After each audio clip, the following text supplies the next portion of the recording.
Okay, try this new mic tonight. All right, good evening, everybody. We'll call to order this regular meeting of the Saugerties Central School District School Board, October 14, 2025. Emergency exits, we have one at the rear of the building, one at each side of the building. Virginia, could you do roll call, please? Christine Bellarosa. Here. Emerson Haas. Here. Joe Gramaglia. Here. Robert Tolman. Here.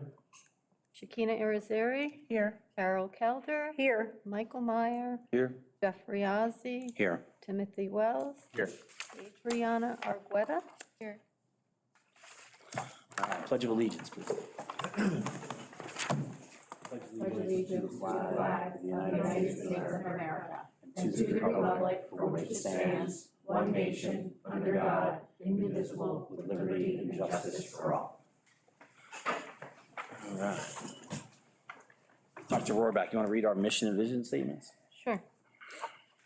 We provide equitable, engaging, inspiring, and holistic experiences that support success and empowerment for students, families, and the community in a diverse and changing world. The vision statement: we are a beacon of educational excellence, where every individual is inspired and able to achieve their fullest potential. Okay, thank you. B, just to clean up, we have approval of minutes for our September 9th regular meeting and another regular meeting on September 29th. Can I have a motion to approve those minutes? So moved. By Ms. Kelder, seconded by Mr. Wells. Any questions? All those in favor? Aye. Okay, public recognition. So this is, we have, just so we're, because the last time. So we have two public recognitions on our agenda, and we'll always have two. The first one is anybody who wants to get up and discuss any topic. Everybody has 3 minutes. We ask you to be respectful. Please don't release information about a child or something that you would have gotten based on your position or things like that. The second public recognition is held for things that are on the agenda. So as we've gone through the agenda, if somebody, well, It's the other way around. The other way around. so we want to talk about things that are on before. Yes, we the go on. public can speak to things on the agenda, first public recognition, and then at the last one is, it's open forum.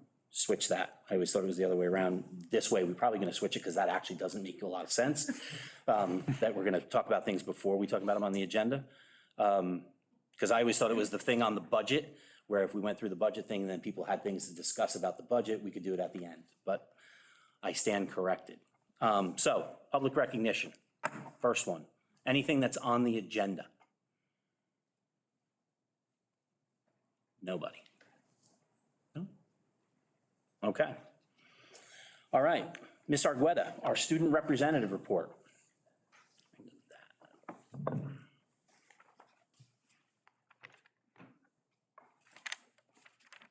Cahill was happy to host Fire Prevention Day with the Saugerties Fire Department last Friday. Their ladder truck was a fan favorite. Tomorrow, we will be participating in the Big Apple Crunch, a fun and healthy event that supports local New York farms. Each student will receive a locally grown apple provided by the food services. We also have a PTA meeting on Wednesday, 6 p.m. in the Cahill cafeteria. On Friday, the PTA hosts the Cahill Trunk or Treat, 5:45 to 7:30 in the Cow Flop, 115 Main Street. Riccardi students interested in running for student government ran campaigns and gave speeches to the student body. Congratulations to those who were elected. Some students will be recording a Riccardi theme song during music enrichment blocks. With the support of Riccardi's music teacher, Mr. Hogan. Riccardi's Trunk or Treat is this Thursday at 6 p.m. The next Riccardi PTA meeting is Wednesday, November 12th at 6 p.m. GDM Student Council officer elections are tomorrow for Morris. We completed our one book, one school reading of a book called Fab. 10 students and some adults stayed after on Friday to add some color and personality to the playground parking lot. We'll likely need 2 more sessions, but it is great to see the students' vision coming to life. GDM next PTA meeting is Wednesday, October 15th at 6 p.m. and our next BLT meeting is Wednesday, October 29th at 3 p.m. Junior high student government elections took place last week. They're hosting a Brooks Chicken Barbecue fundraiser this Thursday from 4 to 7 p.m. Last-minute orders will be taken tomorrow. We will be honoring our veterans on November 3rd with a breakfast and assembly. More details to come. Family members and staff who are veterans are encouraged to send pictures for our event slideshow, where they will be honored. Junior High Science Olympiad ran a Code Busters workshop today with Mr. Feinberg from IBM. They are hoping to attend more competitions this year. The fishing club and their first excursion is back creek behind the football field with advisor Mr. Amora. The junior high building leadership team meeting will be held on Thursday, October 30th from 3 to 4 p.m. in the junior high library. There will be a virtual link. For both the senior and junior high, tryouts for this year's musical have taken place and the cast announcement will be made soon. This year's musical is Alice by heart and adaptation of Alice in Wonderland set in the World War II era. We, administration, students, and faculty, are currently in the beginning stages of discussing and planning for a club fair, career fair, and elective fair. Parent-teacher conferences are this Thursday from 5 to 8. Please contact the main office if you would like to schedule a conference. The Junior High FCCLA meeting club will be hosting a Crafts for Kids station during the conferences for younger children/siblings to attend, while parents or guardians are in conferences. For senior high, Mum Ball took place on Saturday, October 4th. A wonderful tradition celebrating our strong Sawyer community took place at halftime to crown the Mum Queen in her court. The varsity football team was victorious in this annual contest as they defeated Dover High School significantly. Later that evening, the Mum Ball, or homecoming dance, took place with just over 400 students in attendance. Many report a great night of music, dancing, and friendship. Thanks. All right. Thank you, Adriana. Any questions of anything that she went over on the super report? Oh, that's right. All right. Dr. Rohrbach, miscellaneous items. Yes, you can. Yeah, I'm happy to get it away from me. Good evening. Tonight I want to speak directly to our students, our staff, and our community. These have been challenging times for our district. Change and uncertainty can bring feelings of unease, frustration, and even doubt. But in moments like these, I'm reminded of something powerful, the strength, heart, and resilience that define the Sawyer spirit. Despite what we might hear or read in the headlines, on social media, or through word of mouth, the truth of who we are lives in our classrooms, our hallways, and our community spaces. It lives in our students, in their creativity, their leadership, and kindness. To our Sawyer students, you are the reason why we are here. You are our why. You inspire us every single day with your innovations, your accomplishments, and your courage. This season alone, you've given us so much to celebrate. After 38 years, our golf team brought home the Mahal Championships.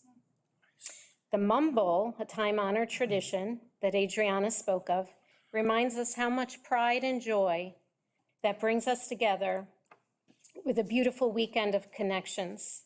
And our football team this season remains undefeated. Our cross-country team hosted the Lombardo Invitational with excellence, and at Morse, our student council designed and painted new activity stations as an extension of the playground, turning an idea into something lasting for others. I attended the Student Board of Education Conference through NYSBA and NYSED with Adriana Arqueta, Mrs. Molyneux, and Mr. Riazzi, and the promise of and potential of elevating student voice is truly exciting. These are not just achievements, they are acts of leadership. Sawyers, you are seen, you are heard, and you are deeply valued. To our teachers, leaders, and staff, you continue to amaze me. Your steady professionalism and drive to improve physical buildings, systems, instruction, or programming have been inspiring. No matter your role, whether you work directly with students or behind the scenes, your commitment to educating the whole child is unwavering. You've embraced new literacy assessments, expanded the plan pilot, launched innovative programs, refined small group differentiated instruction, implemented equitable assessment practices such as students' presentations of learning, and deepened your own professional learning. You've raised the bar for what it means to be student-focused, and you've done it with care, professionalism, and courage. To our parents and community members, thank you for continuing to stand beside our schools. Please know this: the safety and well-being of every student and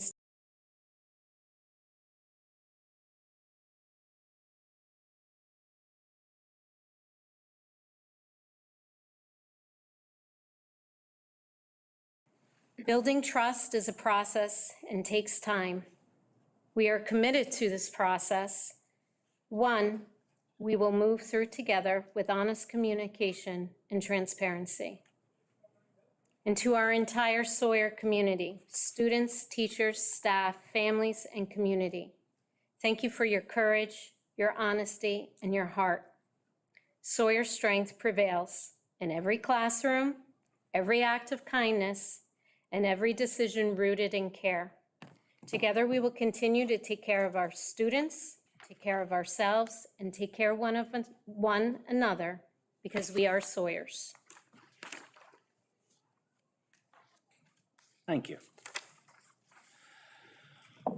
All right. Board member remarks. We'll start at this side today. Mr. Meyer. Nothing today, thank you. Okay. Ms. Bellarosa. Nothing either, thank you. Nothing today. Okay. Mr. Tolman. Later on in the agenda, we're going to approve the retirement of Jerry Gardner. I just wanted to wish her well in the future. I'd hate to see her go. We've all worked with her for a number of years. We share a love of classic cars together, and she'll be missed, but I wish her good luck. And congratulations to the golf team. It's good to see golf on the rise. Thank you. All right. Mr. Wells. Don't have much to say, but I'll kind of say what he said as well. Congratulations, Jerry. The golf team's that's pretty amazing. I saw it on Facebook. I didn't get to see it firsthand, but I do know a couple of the guys that are golfers. The trunk or treat, I know my daughter, she's in 6th grade, so she always looks forward to the trunk or treat and all of her friends running around. So I'm sure I'll be bringing her on Thursday to trunk or treat and watching them all kind of have a good time and enjoy it. I love that the PTA's put that together, and I think it's a great thing for the kids as well. The fire prevention days, I'd like to thank all the fire departments for coming in and doing that, the volunteers that come in to kind of show the kids. Once again, my daughter got to be a part of that, and she loved it. I mean, she came home with the sticker on her chest and has the hat and the whole nine. So she absolutely loved it. So I want to say thank you to them for that. And keep rolling with the football team. Undefeated, that's pretty amazing. I hope they continue it and finish the season out undefeated as well. Thank you.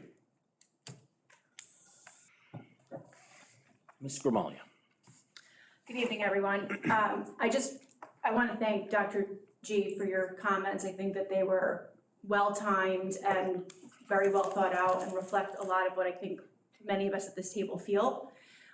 In particular, the comments related to student resilience really resonate with me, and as the mother of a 10th grader, I can tell you that as challenging as things seem, at an administrative level, frustrations with parents and information and so forth, what I'm seeing with the kids, and my kids are social, they're out and about, they seem like the same old good, well-spirited, excited to come to school kids.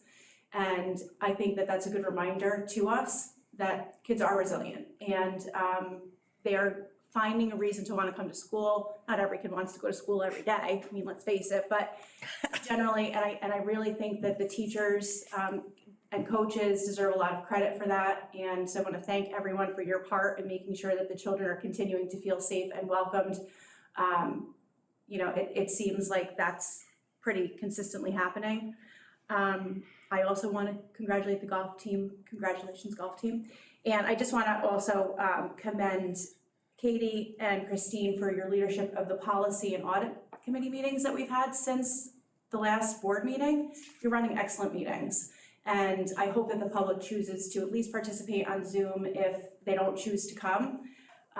Very, very well prepared, very well organized, and I certainly appreciate all the public support and input, particularly at the policy meeting. But I love that audit meeting too. Ms. Kelder? Nothing, okay. Dr. Haas? Oh, great.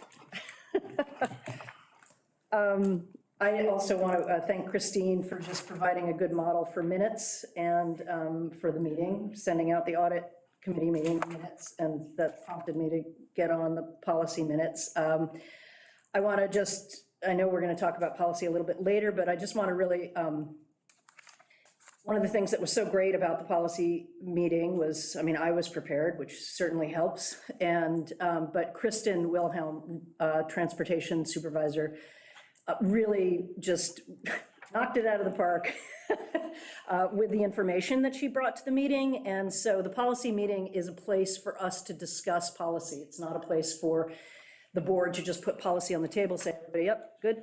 But for us to really bring up the things that policy, what are the implications of policy? What are the implications in the field? And we had, Mike Tiano was there, and you know, so we had 22 people there, and I really just want to thank everybody. I mean, it can make things a little challenging, but is also the way it's supposed to happen. And so we'll talk a little bit more about that later. I also want to just thank Dr. G for sort of your bravery. I was at the district leadership team meeting. I was not able to stay for the whole thing, but it was great to hear sort of what people are proud of. And I know that can, for some people, it's like, really, we're going to go around and do this again? But also for other people, it really, really matters to hear everybody's voice. And that when we're talking about trauma, voice and choice are sort of the two sort of core principles, right? Because when somebody's experienced trauma, they've been overwhelmed and have not had a voice or had not had choice in the matter. And I am going to just take the liberty to give everybody just a little, because in my other job, we have been talking a lot about how we manage adverse circumstances, right? And so an adverse circumstance does not necessarily result in trauma. So what the ingredients that are left in there are sort of the individuals, what they bring to it, and then the support that they get. So an adverse circumstance does not necessarily equal trauma, and that all of us as individuals have a role in helping make sure that adverse circumstances do not become trauma by really encouraging soothing neurotransmitters to come down to the amygdala in our brain. So I'm going to give you just a very quick hand model of the brain. I encourage you to look up Daniel Siegel online because he does a much better job and he's a neuroscientist. But if this is your brain and this is your brain stem, here's your limbic brain. It's the oldest brain. It's our reptilian brain. Fight, flight, freeze, danger. This is your limbic system. We actually have two of them, but most people don't have two thumbs. So we just, and this is where this is our mammalian brain, and this is about caring and connection and our emotional center, and that's where our emotions come from. And then this lovely thing is our cortex, and it wraps around, and this is the front of our brain, this is our prefrontal cortex.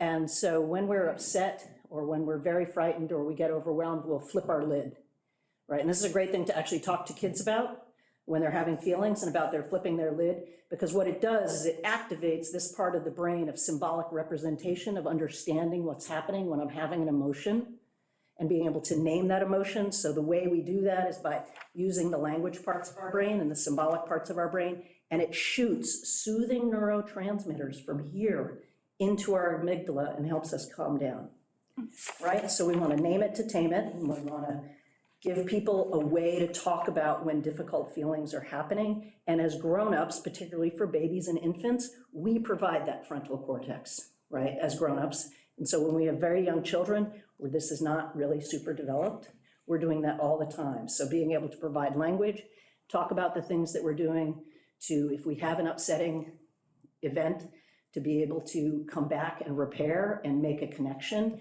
and activate that and bring our brains back and our cortex back online. So I just want to offer that because I think that we're talking about a lot of things and this is not an easy job. And so I encourage you all to sort of go and explore the hand model of the brain and think about your own brain and what you can do to shoot some new soothing neurotransmitters down into your brain so that you can stay connected. That's it. All right, thank you, Dr. Haas. So I have a couple things. I had two things. I'm going to add a third. So we heard a lot about the golf team, which won the Emma House, and the football team's doing really good. I'm going to call out the girls cross-country team, which is near and dear to my heart, the cross-country. We mentioned the Lombardo Invitational, but just give you an idea of that event, there were 13 schools here to compete events, schools like Walk Hill and Lourdes, schools as far away as Mahwah, New Jersey. And both of our girls teams, our girls varsity team and our girls freshman team, both won the event. Wow. So a special call out to them. It was a great day, raised some good money for the track and field group, and the amount of turnout was fantastic. So I put that in just to give them a little shout out. And that's the first time any of our teams have ever won anything at the Lombardo event. So really good. So a couple of things from me. One, update on the investigation. So the investigation is not complete. I actually had a teacher email, because it's out there, email the investigator directly and say, have you finished your report? Which I thought was interesting, but that's okay. We have not. The investigator is complete with all the interviews. So everybody that was going to be interviewed was interviewed. The number, I think the total number of interviews she completed was, she reached out to 40 people. She had 40 people on her list. 39 agreed to interview. One thing she did share with us was that everyone who she talked to was extremely cooperative and forthcoming with information, and also went off on some tangents of other things that they talked about, which she's in the process of completing the documentation for that. The other component of the investigation, if everybody remembers, was the component of the legal component with our secondary law, a new law firm just for the investigation, Gershio and Gershio out of Albany. They are in the process of completing their piece. We are near the tail end. As I have said all along, we as a board were not going to time box this thing and say it had to be done on this date. We are nearing the end. And when we have the report, and we've reviewed the report and the recommendations and things like that, and our lawyers have said, here's what you can share and can't share, it will be made available to the public. So people can stop emailing the investigator and asking her if she's done. We have actually, and we've been talking to her all along, some of the recommendations that she discussed with us have already been started to be put in place by Dr. Rohrbach, things like around HR, some of the changes in how we were going to do HR and some of the policies and procedures and things like that. There was no reason to wait and to do that. We got started on that. So if anybody has any questions on the investigation, whether that be a parent, a community member, a teacher, feel free to email me and I will let you know where we're at and what I can share with you. They are in the process of compiling the components. The main part of the investigation was around the incident with the wrestling coach. When we opened up the email to the investigator, a ton of other information came in that has to be compiled. People emailed her about things that happened 20 years ago. So that is all, but it's all being documented and gone through by the lawyers to make sure we capture everything. So that's number one. Number two, and this kind of goes on what some people here have talked about a little bit, and this is to our administrators and our staff. 12 or 13 weeks ago, we had an event at the senior center, and that's what I'm going to call it, an event. Thank you. And since that day, it has basically been open season on our administrators and our teachers. It has been to the point where people have emailed us about a myriad of different topics. Some things, and we've mentioned this before, where we have certain duties as a board, but because we opened up communication and we said people email us about anything, it was kind of on us to make sure those things were being taken care of or had been taken care of. So what I want to tell everybody is, for the majority of things that came in and we went and looked at them, they were already fixed. Our staff did exactly what they were supposed to be doing. They were already done. Now, did the particular person who raised the issue get the exact answer they wanted? Maybe not. But our staff followed procedure, followed protocol, and did what they had to do. The other thing, and I have been remiss to not step up sooner on this, is we have had a set of teachers or staff members, I won't just say teachers, who have taken, in my opinion, and this is my opinion, not the other 8 board members, an unnecessary attack simply because of who they are related to or if they're related to one another. To the point where some of them have been worrying that they're going to get a tap on the shoulder, that they're going to get moved or moved out of a particular area. That's not going to happen. Okay? We have HR experts in that are looking at everything and doing things. It's not about simply moving people around because who they're related to or who they happen to be married to. And people wrote in with emails with no idea whether the people were doing a good job or doing what they should have been doing, okay? So I want to say thank you to our administrators, to all of our staff for the last 12 or 13 weeks for this onslaught, for showing up to work every day and simply doing your jobs, okay? So thank you.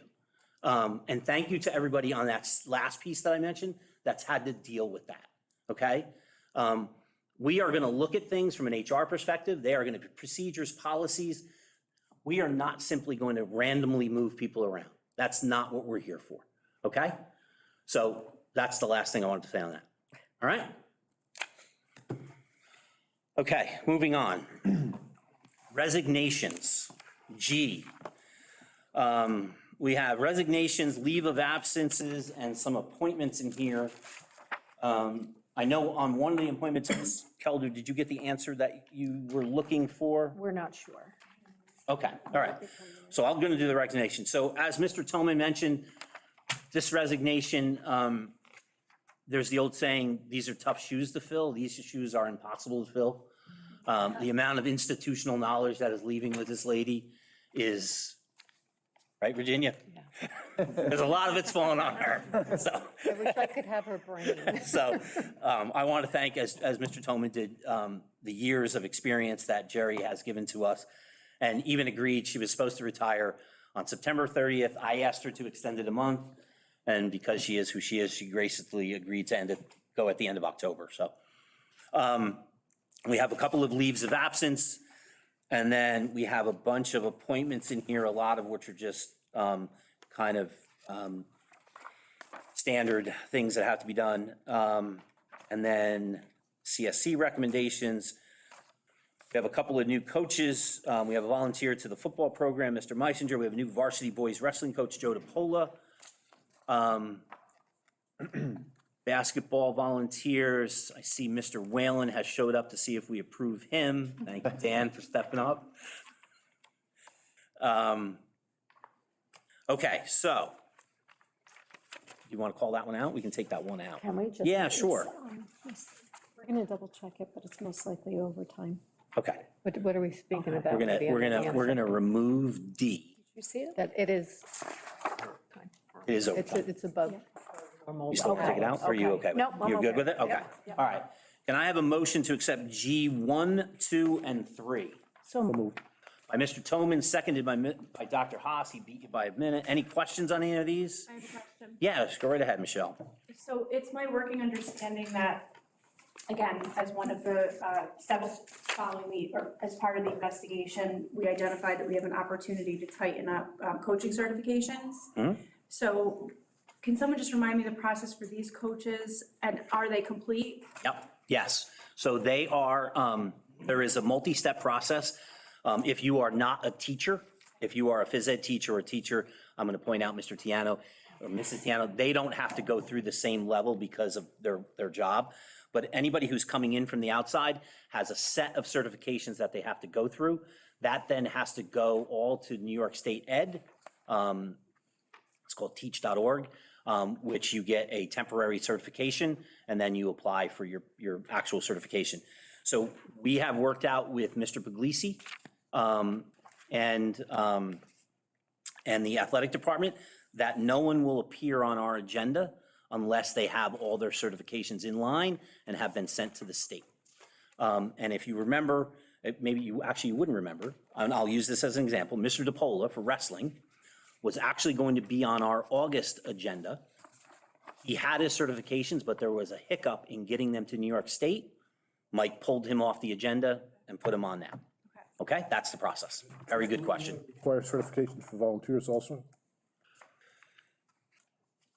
Which volunteers? For sports? Yes. Yes, yeah, like I'm a volunteer for the baseball program. I have to go through the same level of certification. Yep, yes.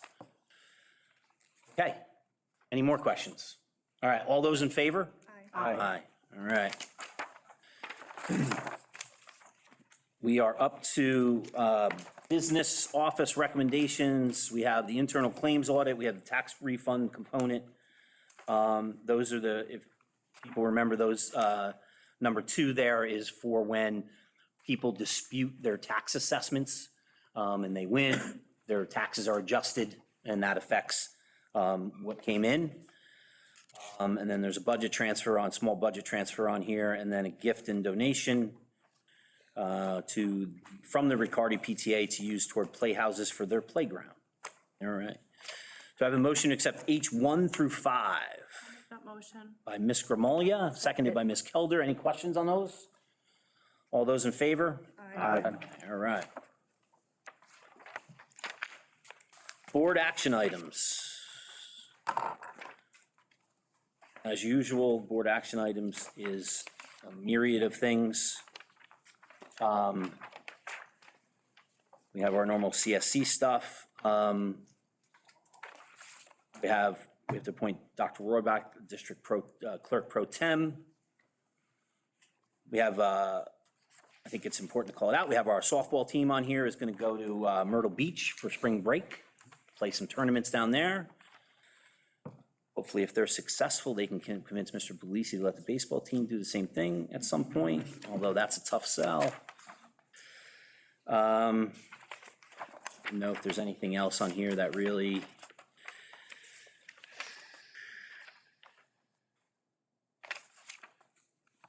And then at the very end of these, we have our two policies, transportation of students. And then 6180, we are actually going to pull 6180 off because we have a redo on it. Have some stuff that was called out that has to do, so that's going to go back to policy committee. That's our staff, student relations, and fraternization. Thank you, Michelle, for calling that out. That was a great catch. All right, can I have a motion to accept I1 through 19?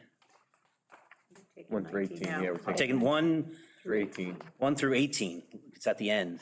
So moved. By Ms. Kelder, seconded Second. by Mr. Wells. Any questions on any of these? Yeah, go right ahead.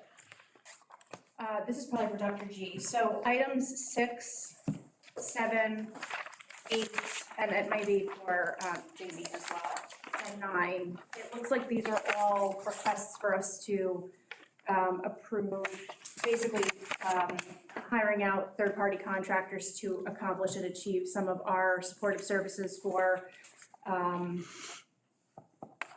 primarily it looks like it's special needs, special ed programs. Are all of these required, are we required to provide all of these services? And if so, by who? You want to get me on mic? Yeah, let's get you on mic. so Yeah, people can definitely hear you. get on Good mic. job. Thank you, Jamie. So they're, I don't know if this is working. Yep, there you go. Yep. They're all a little bit different. So like the number 6 is teacher of the visually impaired. BOCES doesn't have enough folks folks to do that for us, so we have to find someone additional, so she's gonna do that. The Empire Neuropsychological Services 7 is a independent educational evaluation, which is a process that parents can request an outside evaluation after we've done one and they disagree. They can request that, which does happen quite frequently. Okay, so in that case, do we pay them on a fee-for-service basis, or we have a retainer with them? So it sort of depends. There's one agency that they just bill us and we'll pay after they've kind of submitted all of their information, and this particular one will do a contract with us, so it is an independent eval because we only contract to do the evaluation. But there is a little bit of weirdness in that we have a contract and they're independent. Is that common? It has been since I've been here, and in other districts, yes. But like I said, we have that one evaluator who recognizes that and does it a little bit differently. So we're kind of open to either way, but we have to do it regardless. Now, where was I? IQ trained. Translation? That one is for the whole district, so you can call them at any moment, a parent-teacher conference that's not special ed specific, and just say, I have this person in front of me, we're trying to have this conversation and I need your help. Okay. And they find you somebody. And it's multiple languages, right? Yes. It's not just a couple, right? Yeah. And then that last one, number 9, is a student who actually is 22 that we had to provide services to. 22 years old? Yes. Oh, okay. So we weren't anticipating for a it, but New specific York State student. did that regulation, yeah. Okay. Thank you. All right. Good question. Any other questions? All those in favor? Aye. All right. Nice. Committee reports. Before we dive into committee reports, I want to echo, Michelle mentioned it before. I think we've kind of turned a thing on our committees. So we have 3 main committees that we operate as part of the board: the audit committee, the facilities committee, and the policy committee. Christine is our chair of our audit committee.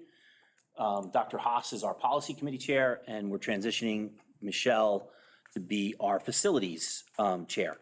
From an audit perspective, like, we have nobody better than Christine to be that chairperson. There is not a budget transfer or anything that goes past her, Mr. Wells, everybody's, that there is not a question asked, and she does not let it go unless she gets the answer that. And we all sit back because a lot of those questions, a lot of us wouldn't know to ask, and we look for the answer, which is fantastic, so thank you. From the facilities perspective, our last couple of meetings have been really crisp, and having Michelle be the head of that, from her financial experience, but then also from her employment, understanding how to manage capital projects is going to be key, because as very important to everybody out here, as we start to enter other capital projects, the Riccardi easement discussions, she has a vested interest in Riccardi easement, which is helpful. It's going to be a great partnership between her and Rich Prinz. And I just want to say thank you to him. I've known Rich a long time, but I've worked with him closely probably over the last year.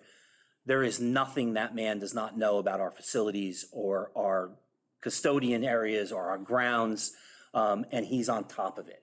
Regardless of if he gets pinged at 2 o'clock in the morning because an alarm went off somewhere, he knows it inside and out. I was nervous when we were losing Mr. Latourette and Mr. Ricks both at the same time, a ton of institutional knowledge.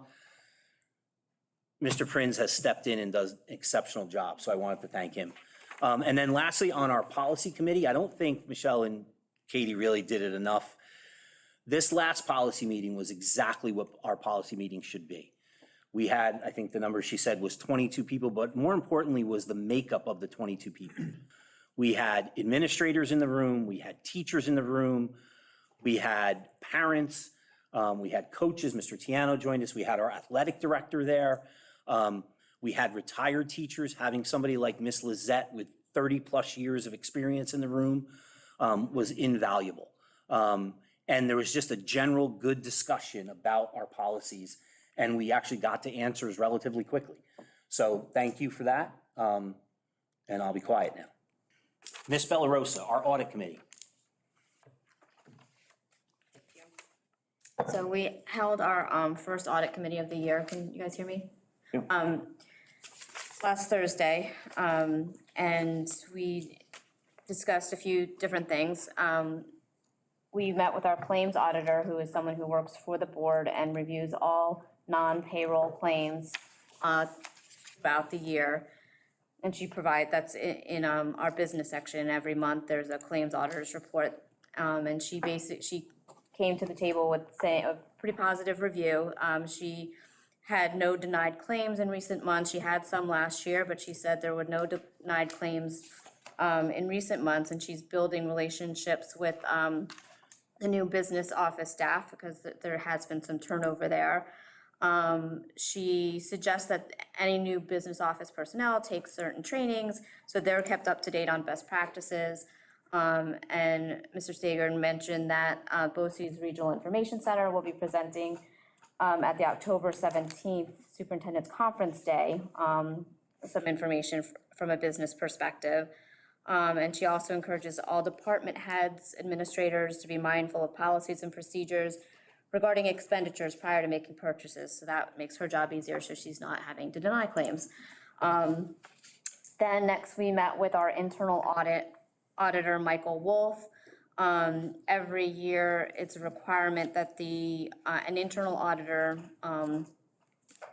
external to the school system, they don't work for the school, does what they call an annual review assessment. And it's, as he describes it, a mile wide and an inch deep. It's just a very broad overview of the different risks and risk areas relating to the school district, primarily in the business office. The biggest risk that he highlighted during his review was changes in personnel and vacancies, particularly in the business office positions. There's been a lot of turnover, and when there's turnover, there's loss of knowledge. When you have vacancies, you have people who are overworked, do double duty. So that's always a risk in any organization, not just this school, but in any organization. So that is something that he did highlight.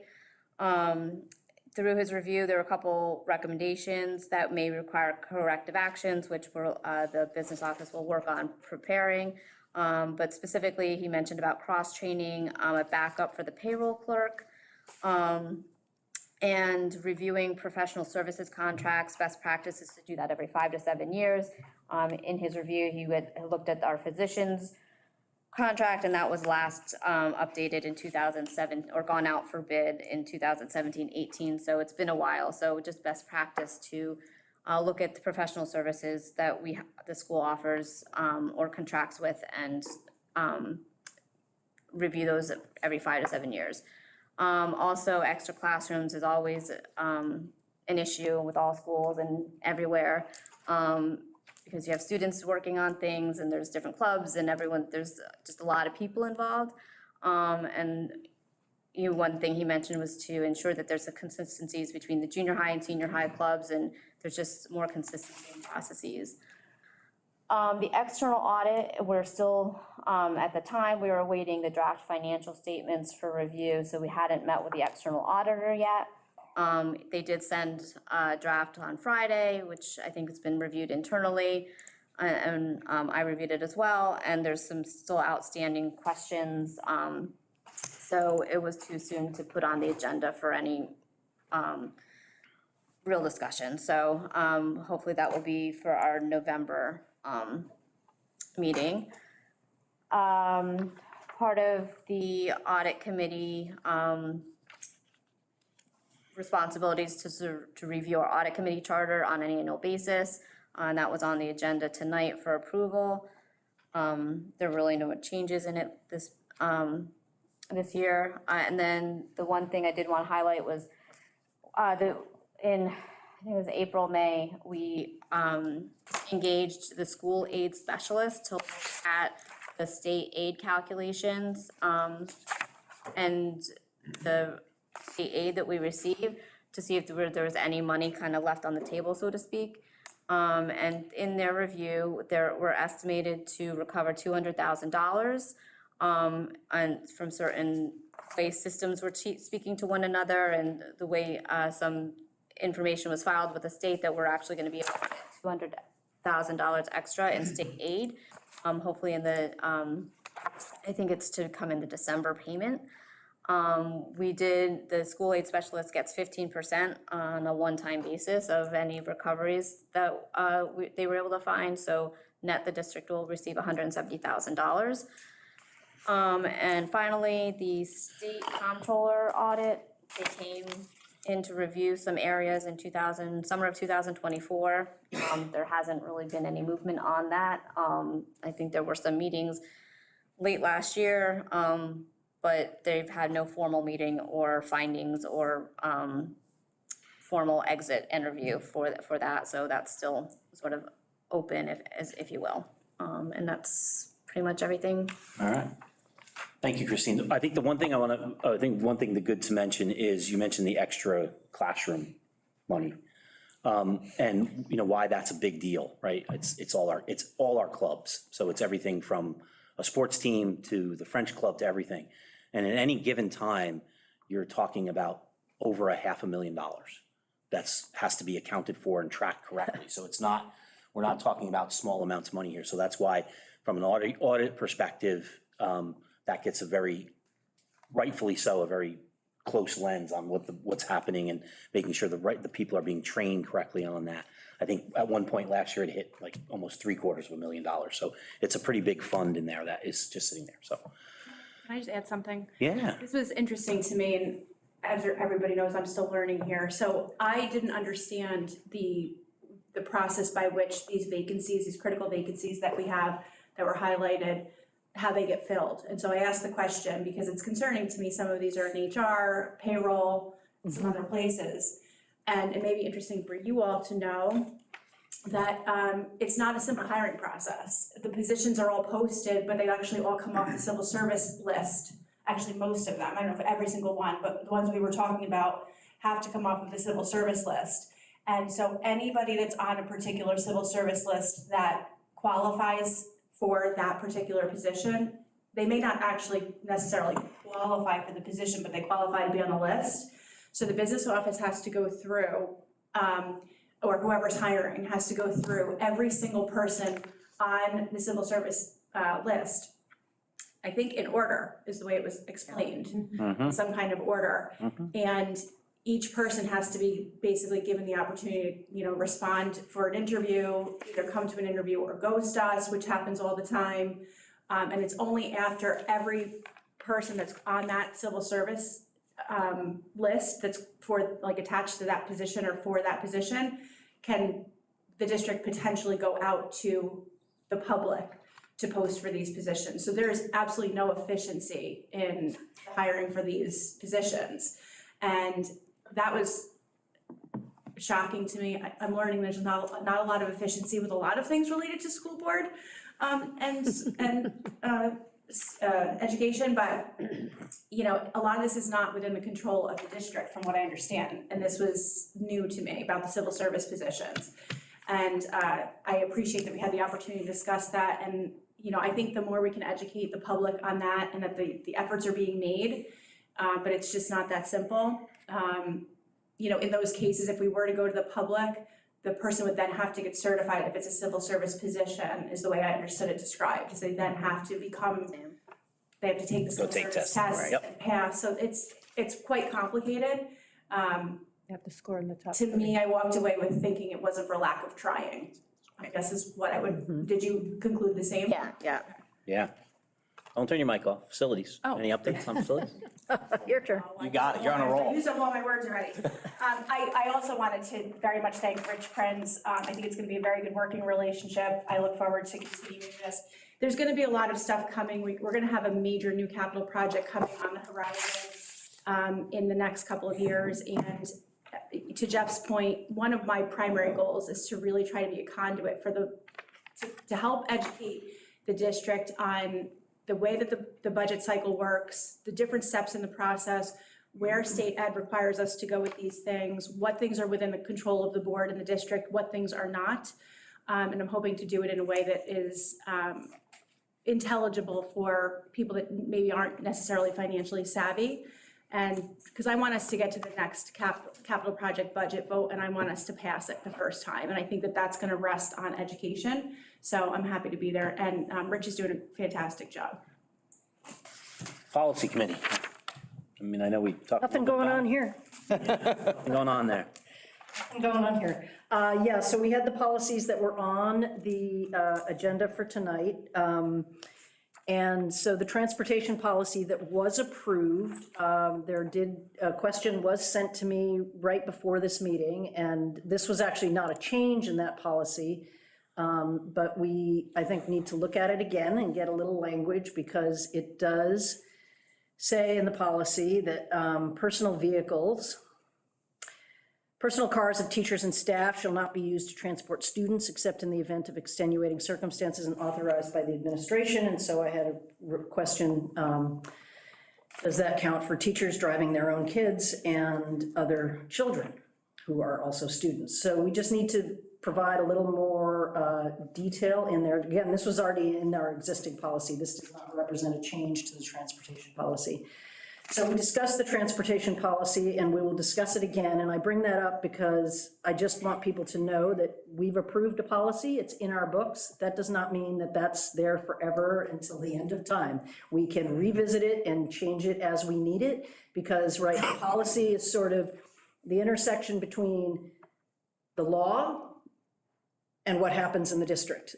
And so that is a not constantly moving, but it is a moving experience. So I just want to sort of raise that to folks, because that just came to me about an hour and a half ago.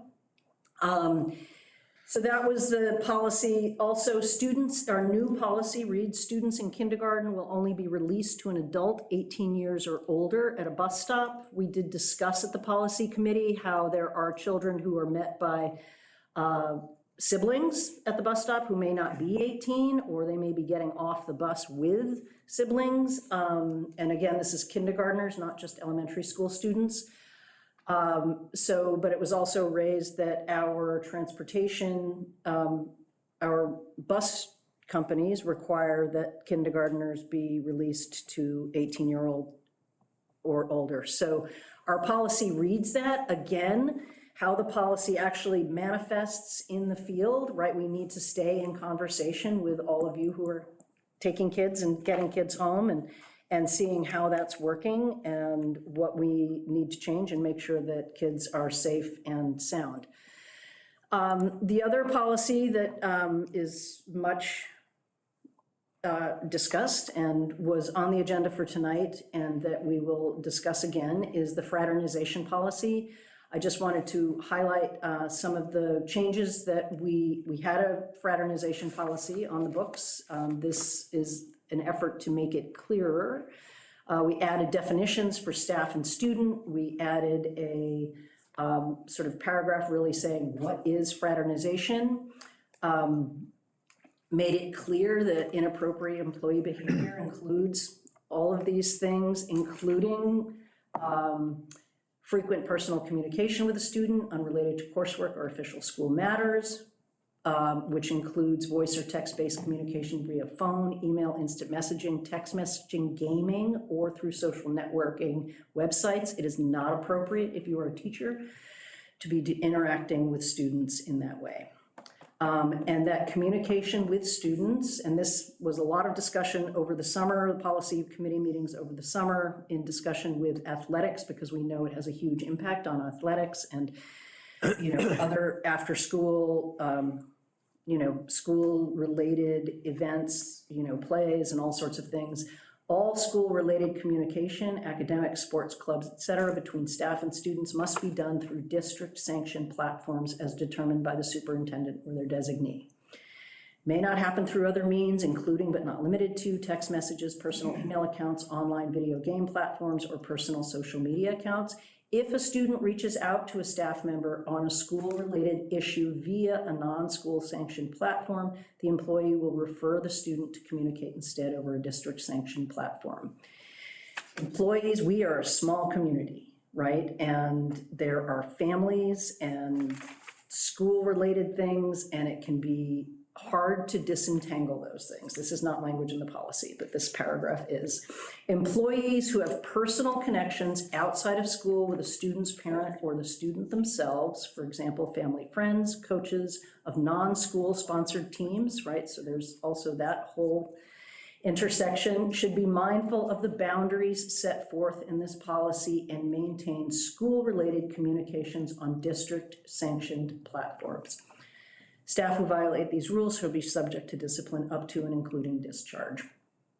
So that is, again, what that looks like in practice is going to be moved towards, and staff and professionals in the district are responsible for being professionals and being able to draw those boundaries clearly with children and students, and working that out. So we discussed at the policy committee several different circumstances, and what matters if a student reaches out to you on WhatsApp, or that's the way you've got to get in touch with the parent, that these things need to be documented and we need to be conscious of them and be working for the betterment and of the student experience and the safety and being able to record it. Why we pulled the policy from is because of this question around reporting. So many people in the district are mandated reporters. There are mandated reporting to CPS, and there is reporting child abuse in an educational setting. And so I sent it to the lawyers, which again, we'll still discuss that, but I think it's important to discuss this sort of publicly, because I think it's a distinction that is hard for us sometimes to recognize, but an employee having knowledge or reasonable suspicion that another employee may have engaged in inappropriate contact with a student that may constitute child abuse, specifically child abuse in an educational setting, must follow district reporting procedures for such allegations. Failure to bring such information to the prompt attention to the principal or the district's designated compliance officer is subject to appropriate disciplinary action up to and including discharge. And so we wanted clarification around, if you're a mandated reporter, do you report that directly or do you report it to your administrator? And I'm just, not because we're gonna look at this policy right now, but I wanna bring it while everybody's here, but that the response from the attorney today is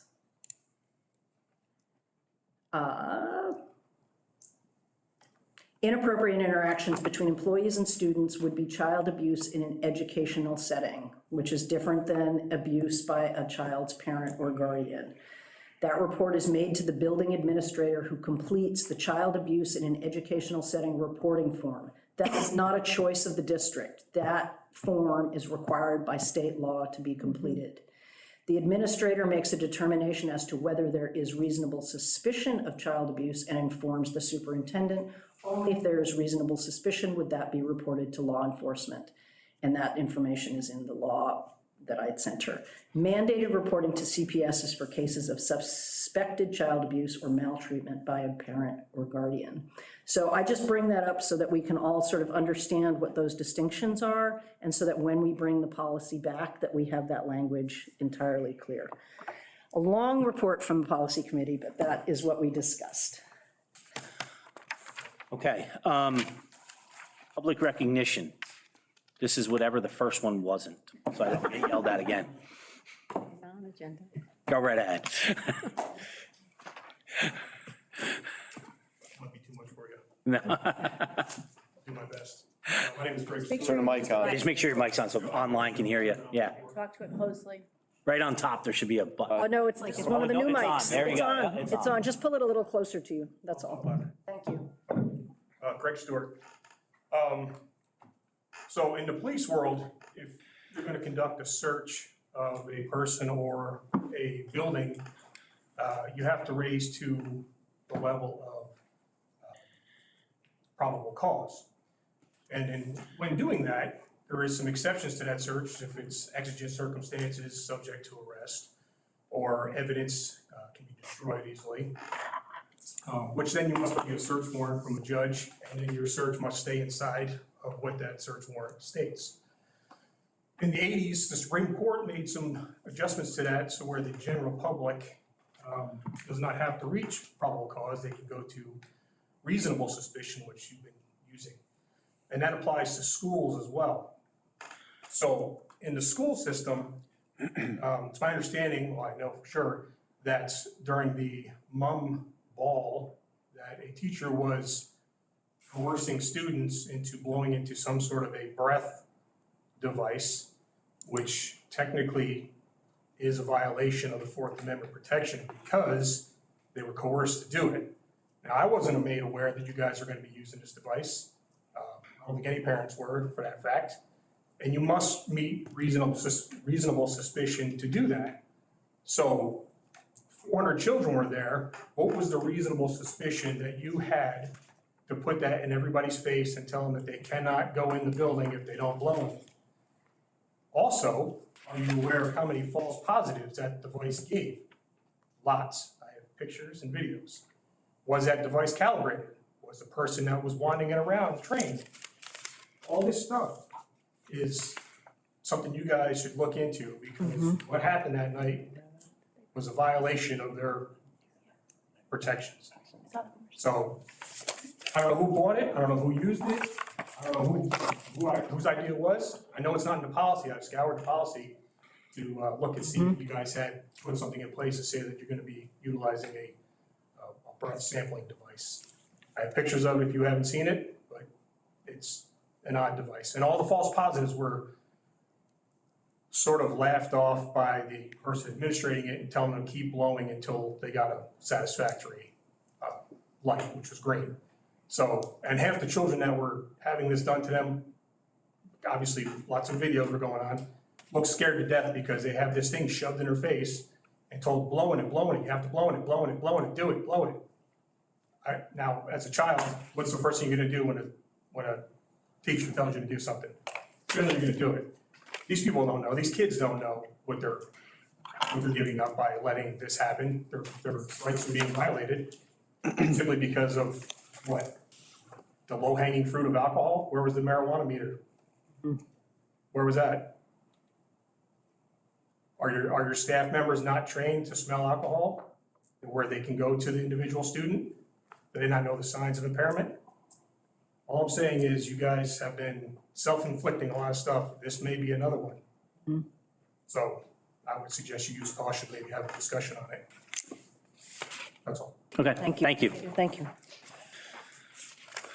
Okay, No. anybody else? Yeah.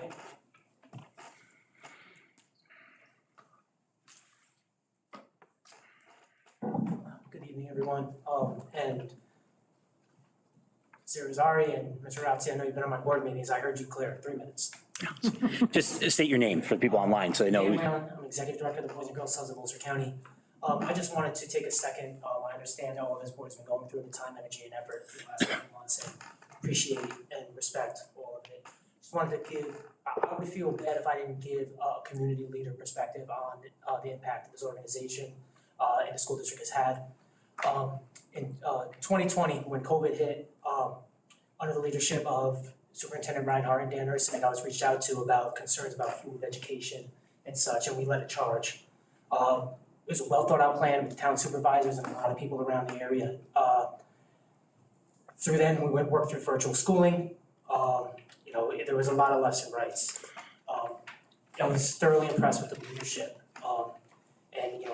Just speaking in general, I know you guys have a lot to work through, and I'm ignorant to facts that are going through this investigation and such. But just want to be clear that in my experience, in my short time, 8 years as executive director, this leadership has always been on the front line and has done so much for our kids. And I don't want to sound negative in another direction, but the other district I worked with was in radio silence. So the impact that this leadership has had on our kids, even similar to when Principal Kelder came into Riccardi and helped us with communication and work with our after-school program in that school, it took off because the communication wasn't there. From what I've learned in my short time is whatever it looked like before is that our Boys and Girls Club didn't feel like much a part of the school district as it does now. It's a direct relationship of the leadership that's been here and specifically Superintendent Ersinek. So I understand that there's things that we don't know, and I don't have social media, so I don't have half the information that everyone else has. But I would have felt terribly not being able to put the input on the impact that Superintendent Erceg has had on our kids. We have more kids than ever participating on school teams, in sporting events, and even just attending them if they're not a part of it and supporting them. It's been the biggest change for our organization and our club, and if there's, I would love to take the credit for it, but the large leadership there is the leadership of Superintendent Erceg. So I just wanted to make sure that was heard. Thank you, Mr. Whalen. Okay, anybody else? Yes. This is definitely the more popular section. The first one, let's talk, it's this one.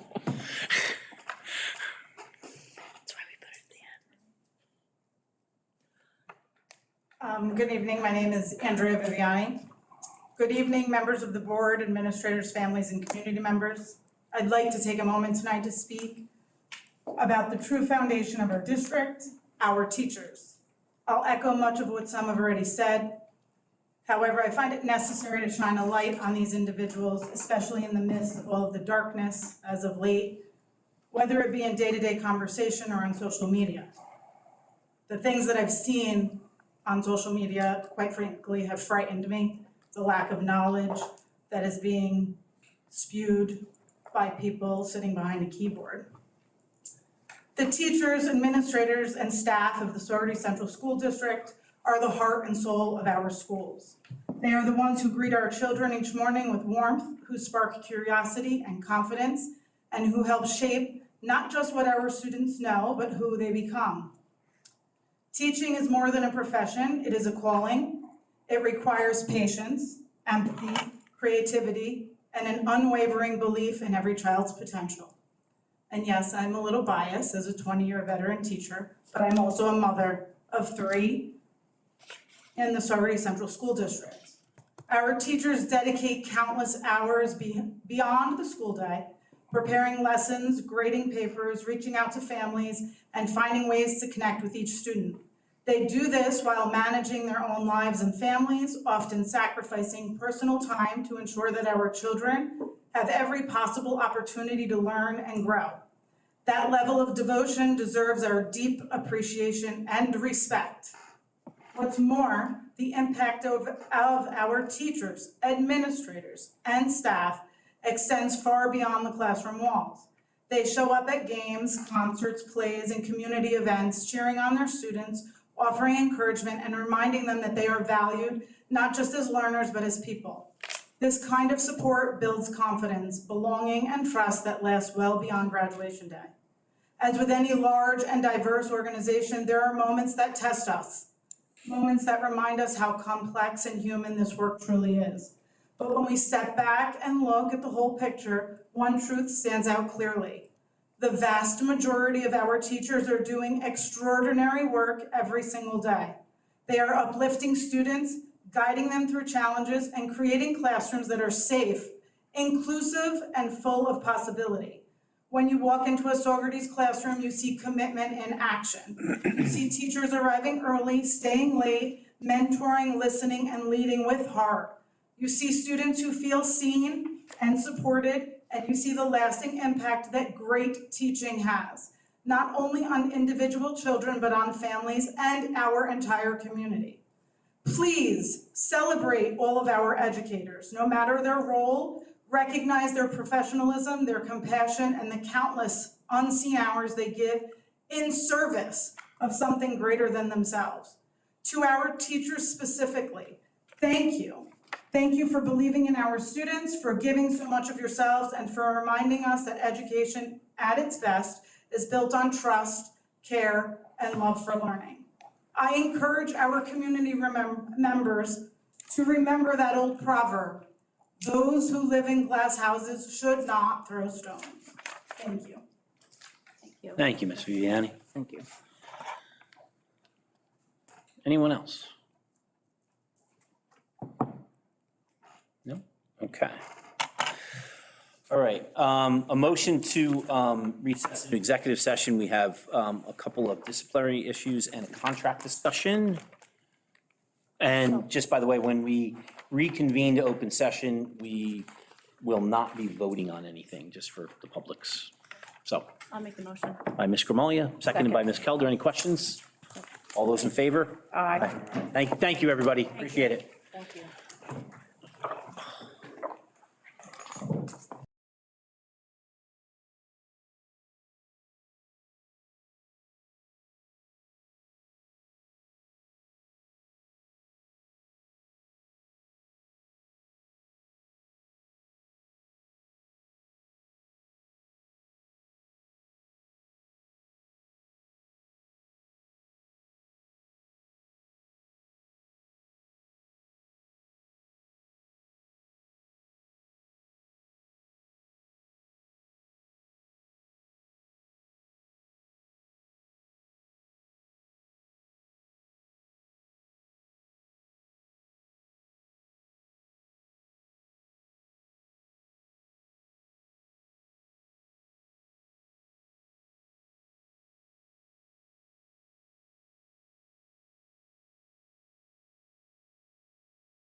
Can I have a motion to reconvene to open session? I'll make it. By Second. Ms. Grimolia, seconded by Helder. Any questions? All those in favor? Aye. Okay.